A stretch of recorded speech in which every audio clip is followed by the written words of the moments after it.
बैनुल-अक़वामी कर्ज देनदगान की जानिब से कर्जों की सुस्त अदायगी के दरमियान IMF का जायजा मिशन अगली किस्त की अदायगी के लिए मार्च के पहले हफ्ते में पाकिस्तान का दौरा करेगा। नाज़रीन, ये मिशन रवा माली साल के पहले 6 माह की मुआशी कारकर्दगी और परफॉर्मेंस जांचेगा, जबकि IMF का एक और मिशन $1.5 अरब के नए कर्ज पर मुज़ाकरात के लिए भी पाकिस्तान का दौरा करेगा।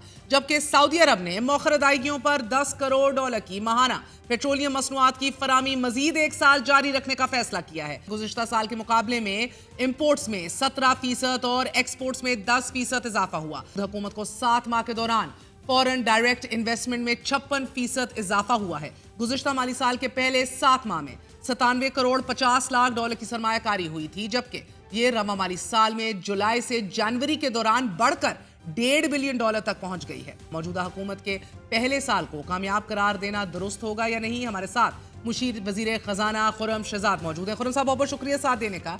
पहले तो फरमाई दीजिएगा, मैक्रो इकोनॉमिक स्टेबिलिटी और फिस्कल डिसिप्लिन तो नजर आ रहा है, रियलाइजेशन भी दिख रही है कि we need to be careful, high quality और ग्रेजुअल ग्रोथ होनी चाहिए, export led, productivity led for people, लेकिन एटलीस्ट कम से कम 20 से 25 अरब डॉलर एक्सटर्नल अकाउंट भी शायद मुकम्मल तौर पे अच्छा नहीं है, और फिर 5 से 6% तो इस कंडीशन के अंदर रिस्की होगी ग्रोथ।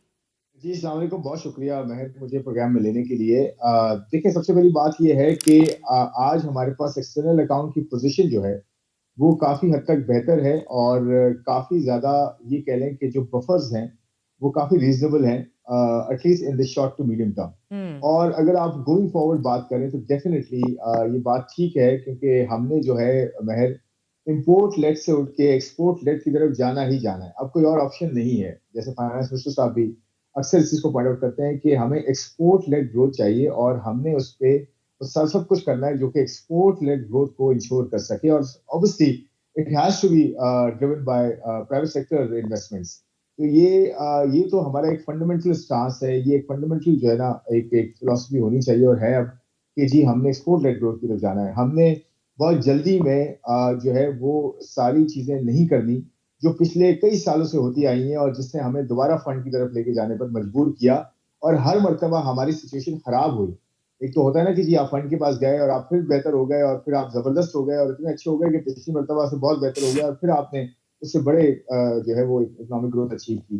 तो हमने हमेशा जो है वो अचीव की थोड़ी ग्रोथ, लेकिन उसके बाद हालत और खराब हुई, जिसकी वजह से और ज्यादा इन्फ्लेशन हुई, और ज्यादा रुपए में जो है उसकी कदर में कमी हुई, और इंटरेस्ट रेट्स बहुत बढ़े, और एक आम आदमी को बहुत पेन जो है फील करना पड़ा, बहुत पेन लेना पड़ा। और उसके साथ साथ आप देखें सैलरी क्लास और फॉर्मल सेक्टर, अब इनके पास तो बार बार नहीं जाया जा सकता टैक्स लगाने के लिए, कितना इनसे टैक्स एब्सोल्युटली। लिया जा सकता है। अब तो जो है ऑल्टरनेट टैक्सेस की तरफ, ऑल्टरनेट जो है वो हमें ऑप्शंस की तरफ जाना है, जो कि टैक्स की जीडीपी भी बढ़ाएं, और एक फेयर और इक्विटेबल जो है वो सोसाइटी क्रिएट करें टैक्स के हवाले से, ताकि हर कोई अपना टैक्स दे, कम टैक्स हो, हर कोई अपना टैक्स दे, और उस टैक्स के जरिए से हम सही उसका इस्तेमाल करें, और ग्रोथ जो है वो सस्टेनेबल बेसिस पे लेकर आए। तो ऑब्वियसली ये एक स्टांस फंडामेंटल है कि अब हमने उस तरह नहीं जाना कि इंपोर्ट लेड ग्रोथ की तरफ बिल्कुल नहीं जाना, और हमने एक्सपोर्ट लेड की तरफ जाना। ये एक फंडामेंटल जो है वो मगर खुरम, हमारा स्टांस है। एलीट लेड ग्रोथ की जानिब गवर्नमेंट का जाना भी हाईलाइट होता जाता है बार बार। कम महंगाई के साथ मुनासिब तरक्की तो काबिल कबूल है, ज्यादा तरक्की के साथ ज्यादा अफरात ज़र से तो बहुत बेहतर है सर। अब 2 साल के लिए करंट अकाउंट और प्राइमरी अकाउंट भी मुस्बत या जायद होना चाहिए। हम देख रहे हैं करंट अकाउंट डेफिसिट एक बार फिर देखने को मिल रहा है। स्टेबल रहेंगे हम इस हालात में? एंड आई से दिस बिकॉज सर, पाकिस्तान का करंट अकाउंट सरप्लस के बाद जनवरी में खसारे में चला जाना, ये खबरें भी बार बार शाया हो रही है, बट ओवरऑल ट्रेंड आपको क्या दिख रहा है?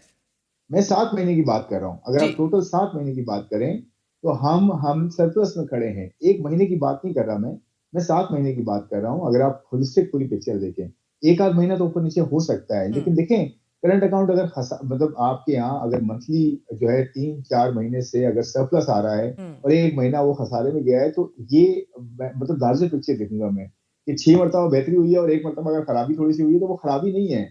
देखिए आपके पास जो है टोटल, अगर आप करंट अकाउंट का देखें कि वो डेफिसिट में था, कि आप दुनिया के साथ ट्रेड कर रहे थे और रेमिटेंसेस है, इन्हीं का जो मजमूआ होता है वो करंट अकाउंट होता है। तो इसके अंदर 7 महीने में आपके पास सरप्लस है, और 7 महीने में अगर सरप्लस आप खड़े हैं, यानी हम्म। कि इसका मतलब ये हुआ कि डॉलर आया ज्यादा है गया कम है, नेट बेसिस पे डॉलर आया ज्यादा है। तभी आप देखें कि पिछले 7 महीने में जो रिजर्व्स हैं आपके हम्म। वो बड़े हैं, कम नहीं हुए हैं। और हम्म। इसके अलावा अगर आप ओवरऑल देखें कि हम कितने महीने के इंपोर्ट्स अफोर्ड कर सकते हैं, कितने महीने की इकोनॉमी के पास फ्यूल है, तो वो 2.25 महीने का है, जो कि अगर 10-15 महीना पहले देखें आप, जब हम बहुत ज्यादा जो है वो क्लोज टू डिफॉल्ट चले गए थे और आईएमएफ प्रोग्राम भी नहीं हो रहा था, उस वक्त आपके पास सिर्फ और सिर्फ हार्डली 2 हफ्ते के रिजर्व रह गए थे। आज आपके पास 2.25 महीने के रिजर्व हैं। तो देखें, ये ये आपके पास बफर्स हैं जो बिल्ड हुए हैं ओवर द लास्ट 12 और 15 मंथ्स।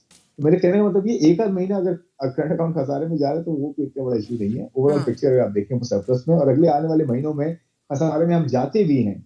और एक्सपोर्ट्स का नंबर भी अगर आप देखें तो एक्सपोर्ट्स की ग्रोथ इस वक्त इंपोर्ट की ग्रोथ से ज्यादा है। एक्सपोर्ट जो है वो 10% पे ग्रो कर रही है, 10% से भी ज्यादा पे ग्रो की है, 7 महीने की बात कर रहा हूँ। और अगर आप इनकी बात करें, 8 से 10% अगर एक्सपोर्ट ग्रो कर रही है और इंपोर्ट हम्म। आपकी 6 से 7% ग्रो कर रही है, तो स्टिल आपके यहाँ जो ट्रेड डेफिसिट है हम्म। उसमें बहुत ज्यादा इजाफा नहीं हो रहा, विच मीन्स कि आपके यहाँ एक्सपोर्ट सस्टेन कर रही हैं। पहले ऐसा नहीं होता था, पहले इंपोर्ट्स जो हैं वो बढ़ती थी, तब एक्सपोर्ट्स बढ़ती थी, क्योंकि बहुत ज्यादा जो कंटेंट था एक्सपोर्ट्स का वो इंपोर्ट से आता था, लोग मंगाते, हम्म। इंडस्ट्री मंगाती ज्यादा थी, उसका वैल्यूएशन कम होती थी। हम्म। अब पिछले 4 महीने में आप देखें कि ग्रोथ जो है सस्टेन करी, और आईटी का बहुत बड़ा इसमें रोल है। आईटी के देखें, अगर पिछले साल $3.2 बिलियन की एक्सपोर्ट हुई है, हम्म। इस साल एक्सपेक्टेशंस है कि $4 बिलियन क्रॉस करेंगी आईटी की एक्सपोर्ट। हम्म। तो देखें, ये है ना आपके यहाँ जो वैल्यूएशन है, जिसमें आपको कोई इंपोर्ट्स की जरूरत नहीं पड़ती है, तो इसलिए आपकी एक्सपोर्ट सस्टेन हो रही है। रिजल्टेंटली आपका करंट अकाउंट बेहतर हो रहा है, क्योंकि उसमें रेमिटेंसेस का बहुत बड़ा रोल आ रहा है। तो ओवरऑल मैंने कहा ना, फाइनेंशियल अकाउंट को हमने जो है देखना है कि उस पर हमने स्ट्रेटेजाइज करना है, फाइनेंशियल अकाउंट को बेहतर करना है, ताकि overall balance of payment account जो एक्सटर्नल आपका होता है उसमें बेहतरी आए, सस्टेनेबिलिटी आए, ताकि आपको बार बार फंड के पास ना जाना मगर पड़े। खुरम, जैसे import led growth will expand our export sector, ये बात तो ठीक है स्पेशली, मगर वो सेक्टर्स जिनमें डॉलर आउटफ्लो ना हो, माइनिंग है, शिपिंग है, so on and so forth, लेकिन हमारी तो $600 अरब की एक पैरेलल इकोनॉमी है, उसे टैक्स नेट में लिए बगैर तो ग्रोथ अचीवेबल ही नहीं होगी ना खुरम। बहुत अच्छा सवाल आपने किया है। ये बहुत बड़ा चैलेंज है और इसको बिल्कुल गवर्नमेंट को आगे लेके जाना है। कि दो हिस्से हैं इसके, एक है डॉक्यूमेंटेशन, दूसरा है डिजिटाइजेशन। ये दो बड़ी चीजें हैं महज, जिस पे काम जो है वो होना है, और हम कर भी रहे हैं, हम शुरू भी कर रहे हैं, और उसमें बहुत ज्यादा इसमें स्पिरिट बहुत हाई है कि इसको करना है। क्योंकि अगर हमने ये नहीं किया, आप बिल्कुल सही कह रही हैं कि इतनी बड़ी पैरेलल इकोनॉमी है, और उसमें देखिए बहुत ज्यादा इसके कॉन्सिक्वेंसेस हैं। आपके पास टैक्स का इशू है, आपके यहाँ जो है वो डेटा इंडेक्स है, वो किस तरह से आप यूटिलाइज करें अपनी पॉलिसी मेकिंग में। आपको पता हो कि कितनी इकोनॉमी पैरेलल है और किस तरह से उसको लेकर आना है, क्योंकि आपका पोटेंशियल वहीं से निकलता है, ग्रोथ का, इन्वेस्टमेंट का, और आपके टैक्सेशन का, और रिसोर्स का, हर चीज का। तो मेरे ख्याल में ये बहुत बड़ी चीज है कि retail sector, retail wholesale and trade, ये पूरा सेक्टर 20% आपकी इकोनॉमी का होता है, 18% रफली बनता है, कुछ $70 बिलियन का साइज है इसका। तो ये बहुत बड़ा उसमें पोर्शन है, जो कि एक जो है नॉन डॉक्यूमेंट एरिया है, जिसमें डॉक्यूमेंटेशन की बहुत जरूरत है। और बहुत बड़ी पैरेलल इकोनॉमी है, एग्रीकल्चर की भी कुछ है, उसके अलावा मैन्युफैक्चरिंग की भी बहुत सारे एरियाज हैं जो कि पैरेलल हैं। तो ये इंक्लूजन की बहुत ज्यादा जरूरत है, और इसमें सबको इकट्ठा होना होगा। ये मेरे ख्याल में मुल्क का इसमें बहुत बड़ा जो है वो फायदा है कि हम डिजिटाइज करें साथ साथ, और डॉक्यूमेंट करें। डॉक्यूमेंटेशन के लिए इंसेंटिवाइज करना होगा, हमें लाना होगा जो है वो टैक्स नेट के हम्म। अंदर लोगों को ये ट्रस्ट हमने बिल्ड करना होगा, जो पिछले कई सालों से ट्रस्ट डेफिसिट है, जो है टैक्स पेयर लेने का वाले भी। में भी और टैक्स देने बिल्कुल। वाले में भी। हाँ। और ये डबल बुक्स के बहुत ज्यादा मसले हैं, ये सारी चीजें हमने हैंडल करनी होगी, ठीक करनी होगी, तब हमारी इकोनॉमी का सही पोटेंशियल निकलेगा। और इस कॉन्टेक्स्ट में अगर मैं आपको बताऊं, एफबीआर की अपने रिफॉर्म्स एफबीआर के हो रहे हैं। एफबीआर को पॉलिसी और टैक्स को अब अलग कर दिया गया, टैक्स कलेक्शन को और पॉलिसी को, ये फंडामेंटल डिसीजन ले लिया गया। तो जो पॉलिसी है टैक्स की वो अलग कर दी गई है, और टैक्स कलेक्शन को अलग कर दिया गया। तो हम्म। टैक्स पॉलिसी में बोर्ड और प्रॉपर उसके जो जो जो क्रेडिबल जो उसमें लोग होंगे, जो उसमें उसमें बड़े कॉम्पिटेंट लोग होंगे, जो ये बताएंगे कि जी टैक्स का इम्पैक्ट कैसे आता है, डेवलपमेंट इकोनॉमिक्स क्या होती है, कैसे डेवलपमेंट टैक्स जो है रोल प्ले करता है डेवलपमेंट के लिए। और टैक्स कलेक्शन का जो है इदारा वो अपनी जगह काम करता रहेगा, हम्म। ताकि टैक्स का हम बिल्कुल एंड में जाके सिर्फ ये ना करें कि जी बस अपने जो है नंबर्स को पूरे करने के लिए आखिर में जाके बजट कर दिया जाता है। और ये बजट का प्रोसेस अभी से शुरू हो गया, हम्म। और ये पहले नहीं होता था इस तरह। हमने जनवरी से स्टार्ट कर दिया है, प्रीपोन कर दिया है बजट की पूरी एक्सरसाइज, सबके साथ मिल रहे हैं, जाके खुद जा रहे हैं मिलने। ये नहीं कि उनको बुला रहे हैं, खुद मिल रहे हैं, खुद बात कर रहे हैं, ताकि चेंबर्स जा रहे हैं, बाकी एसोसिएशन के पास जा रहे हैं, ताकि उनकी हम सुन सकें कि जी क्या हम कर सकते हैं, क्या नहीं कर सकते, ताकि अनसर्टेनिटी और सरप्राइज का एलिमेंट कम हो जाए। हम्म। ये सारे काम जो है हमने करने हैं, ताकि हमारी डिजिटाइजेशन, डॉक्यूमेंटेशन और ब्रॉडनिंग, वाइडनिंग, डीपनिंग टैक्स की हो सके, ताकि सही, फेयर और एक इक्वल जो है हम मगर इक्वल मगर सोसाइटी खुरम, क्रिएट इस कर सकें। सारे साथ के आपको ग्रोथ को भी तो इंश्योर करना है at the same time, while you document, digitise large scale manufacturing sector. Pakistan में अब हम देख रहे हैं कि एक कंट्रैक्शन रिकॉर्ड हो रही है, 1.25% पहले 5 माह में इस साल के कंट्रैक्शन हुई है। और इसी को अगर आप कंपेयर करें with the same period last year according, और ये भी पाकिस्तान ब्यूरो ऑफ स्टैटिस्टिक्स का डेटा है। अब manufacturing led export sector is of course the right way forward, लेकिन जीएसटी तो भी इधर यहाँ भी आपको इसको कम करना होगा। 60% टैक्स रेट तो एक नॉन स्टार्टर है। एब्सोल्युटली। देखिए, तीन बड़े इश्यूज हैं जिनको हैंडल करना है। एक में काफी रिस्पाइट मिली है, एक मैं हमेशा बोलता आया हूँ, आपके प्रोग्राम में भी हमेशा कहा है। देखें, एक तो कॉस्ट ऑफ कैपिटल है कि आपकी शेयर सूद बहुत ज्यादा थी, जिसकी वजह से ऑफकोर्स मैन्युफैक्चरिंग सेक्टर सबसे ज्यादा हिट हो रहा था, इम्पोर्ट सबसे ज्यादा हिट हो रही थी। जो मैन्युफैक्चरिंग सेक्टर इम्पोर्ट करता भी है और अपने कंटेंट में एक्सपोर्ट करने के लिए या प्रोड्यूस करने के लिए, तो कॉस्ट ऑफ कैपिटल अल्हम्दुलिल्लाह नीचे आ गई है, आधी हो गई है। जो पीक पे थे 23-24% तक रेट्स चले गए थे बोरोइंग के, वो अब आ गए 11-12 पे, 13 पे। जो बोरोइंग रेट्स थे तो अच्छे, मैंने कहा ना शुरू में, ग्रुप्स तो 10% भी कर रहे हैं और जो है 11% भी कर रहे हैं। तो कॉस्ट ऑफ कैपिटल नीचे आ गई। ये बहुत बड़ा एलिमेंट होता है कैपिटल किसी भी बिजनेस के लिए, चाहे छोटे हो बड़े बिजनेस। तो कैपिटल अवेलेबिलिटी, लिक्विडिटी, ये बड़ा एक फ्यूलिंग जो है ना फैक्टर होता है। सेकेंडली जो है, आपने बिल्कुल सही कहा कि टैक्सेस का बर्डन है। उन टैक्सेस को मैंने आपको अभी अर्ज किया कि होलसेल, रिटेल एंड ट्रेड, इस सेक्टर के साथ बड़ी अच्छी मीटिंग्स हुई हैं। इनको भी जो है वो नेट में लाया जा रहा है। एग्रीकल्चर सेक्टर में बहुत बड़ी डेवलपमेंट है। वो आपने देखा है कि लेजिस्लेशन हुई है, फ्रेमवर्क हुआ है, जो जो कानूनी जो कार्रवाई होती है पूरी पार्लियामेंट्स ने की है और चारों सूबों ने इसमें अपना रोल प्ले किया। बहुत बड़ी बात है कि इकोनॉमी को प्रायोरिटी दी गई है पॉलिटिक्स के ऊपर, और ये बहुत बड़ी डेवलपमेंट है, हिस्टोरिकल डेवलपमेंट है, जिसको मेरे ख्याल में यह बड़ा हमने कम इसको इस पर बात की है। तो एग्रीकल्चर टैक्स पे जो है ना फ्रेमवर्क आ गया है, उसकी कंप्लायंस और इसमें थोड़ा वक्त लगता है। इन्फोर्समेंट ऑफ कोर्स जो है इसमें नंबर आते हुए वक्त लगेगा, लेकिन जो आईएमएफ का बेंचमार्क था कि जी आप एग्रीकल्चर को टैक्स नहीं करते और जो है मैन्युफैक्चरिंग को और दूसरी तरफ करते हैं, क्योंकि एग्रीकल्चर और retail sector, retail, wholesale and trade, ये 45% है इकोनॉमी का जी टोटल जी रफली। बिल्कुल। और जो टैक्स देते हैं ये इनका सिर्फ 1 to 2% नेग्लिजिबल। भी कंट्रीब्यूशन नहीं।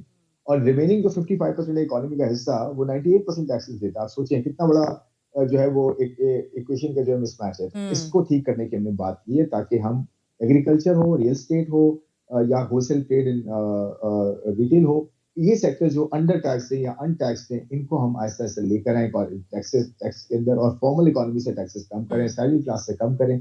ये इस तरह का जो है विल है, प्लान है, और इस पर काम शुरू भी हो गया, और साथ साथ खर्चे कम करें। और मेरे ख्याल में खुरम, ये पूरी इक्वेशन हाँ इंशाल्लाह कंटिन्यूटी रही, आगे बढ़ते हैं। ये सब चीजें जो है आप नजर आएगा आपको ठीक है। इसके मगर खुरम, आपने रिजल्ट। आईटी सेक्टर का भी जिक्र किया। आईटी सेक्टर ऑफ कोर्स एक एक बहुत पोटेंशियल है इधर। कतई नजर के हम लोग खुद क्या कर रहे हैं इंटरनेट के हवाले से, लेकिन it is export led growth as well. We are looking at mineral sector है, गारमेंट्स हैं, these are all sectors to tap in on. अब सवाल ये है सर कि मसला ये है कि are we fit for this kind of growth in sectors के अंदर, क्योंकि एवरेज टाइमिंग जो जीडी की क्लियरेंस की है वो 18 घंटे से लेकर 106 घंटे तक बताई जा रही है। अब एफबीआई चेयरमैन ने भी ये कहा कि हम आगे तो बढ़ रहे हैं फेसलेस टैक्स असेसमेंट की तरफ, but documentation part of our economy is the biggest issue. We keep hearing, कर रहे हैं। Give me timelines if you have any. We don't know exactly कितना टैक्स जो है वो कलेक्ट होता है और how much can be collected. मगर इससे बड़ी बात खुरम, गिवन के हमारा पूरे खत्ते के अंदर we have the highest tax rate in the world, फिर हमारे गैस और बिजली के जो रेट हैं वो खत्ते में सबसे ज्यादा है। The entire reason, neighbouring countries को भी देख लें, बिजनेस का इनेबलिंग इन्वायरमेंट भी अभी अचीव करना बाकी है। अब किस तरह उम्मीद रखें that we do attract foreign direct investment in this country? बहुत सही सवाल है, ये बहुत ज्यादा इम्पोर्टेंट सवाल है। और ऑब्वियसली जितना आप कंपेटिटिव होंगे उतना ज्यादा सरमायाकार आपके पास आएगा।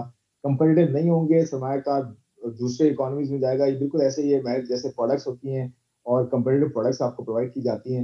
लेकिन अच्छी बात क्या है, ये बिल्कुल सही बात है कि कंपेटिटिव एक एनवायरनमेंट जरूर देना है, जिसमें एनर्जी हो, जिसमें टैक्सेस हो, जिसमें इंटरेस्ट रेट्स हो, जिसमें और overall ease of doing business की बात हो, हम्म। और एक कंपेटिटिव लैंडस्केप हो, पॉलिसी फ्रेमवर्क कंटिन्यूटी हो, उसकी वो रोबस्ट हो, और गवर्नमेंट का फुटप्रिंट कम से कम हो, प्राइवेट सेक्टर लेड हर चीज हो, मार्केट इकोनॉमी हो।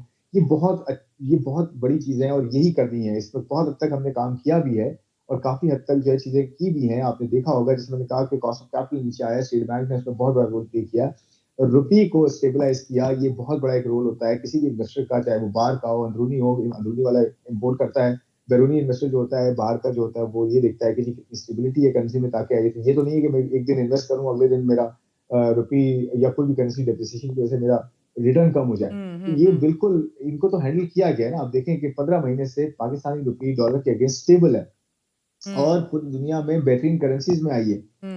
पाकिस्तानी रुपये का जो जो रैंकिंग है, उसके साथ साथ आप ये देखें कि आपके यहाँ एफडीआई में तकरीबन कोई 25 से 30% ग्रोथ हुई है पिछले साल के मुकाबले में। You just इसके reported साथ साथ that. आप ये देखें कि इंटरनेशनल मार्केट में जो बड़ी रेटिंग एजेंसीज हैं, इन्होंने आपका आउटलुक पॉजिटिव दिया है कि रेटिंग एजेंसीज और रेटिंग्स भी इम्प्रूव, हम लोग इस पे काम कर रहे हैं कि रेटिंग्स भी इम्प्रूव होंगी आगे जाते हुए इंशाल्लाह, और रेटिंग्स के साथ क्रेडिबिलिटी आपकी इम्प्रूव और हो रही है, तभी रेटिंग्स इम्प्रूव हो रही है। तो एक नॉचेस ऊपर हुई है आपकी, दोनों रेटिंग एजेंसीज ने आपको ऊपर किया है और पॉजिटिव आउटलुक दिया है। इसका मतलब ये है कि सेंटिमेंट तो आपका बेहतर हो रहा है, आपके कॉन्फिडेंस की फिजा आ रही है। आप गैलप का सर्वे देखें कि आपके बिजनेसेस ये कह रहे हैं कि जी 55% बिजनेसेस का ये जो है वो स्टांस है कि जी बेहतरी हुई है पिछले 6 महीनों में, अगले 6 महीने में, साल में और बेहतरी नजर आती है। इसका मतलब है कि डायरेक्शन हम सीधी कर चुके हैं या कर रहे हैं इनफैक्ट, और चढ़ चुके हैं सही डायरेक्शन में।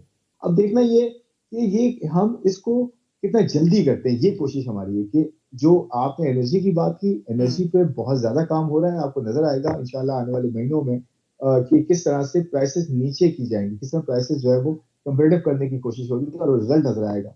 कॉस्ट ऑफ कैपिटल में आपको ऑलरेडी मैंने बताया नीचे हो गई है, आधी हो गई है, वो अब फिजिबल हो गया। आपका लॉन्ग टर्म जो एवरेज होता है उस पर हम आ गए। इन्फ्लेशन नीचे गई है, आपका इन्फ्लेशन इस पर रीजन में कम तरीन सतह पे चल रही है। रेट ऑफ इन्फ्लेशन की बात कर रहा हूँ 2.4%, जो जनवरी का नंबर आया, फरवरी का भी इसी के आसपास जो एक्सपेक्टेड है, और आगे जाते हुए आप देखेंगे कि पूरे साल का 7.5% एवरेज हो सकता है, ये एस्टिमेशन है।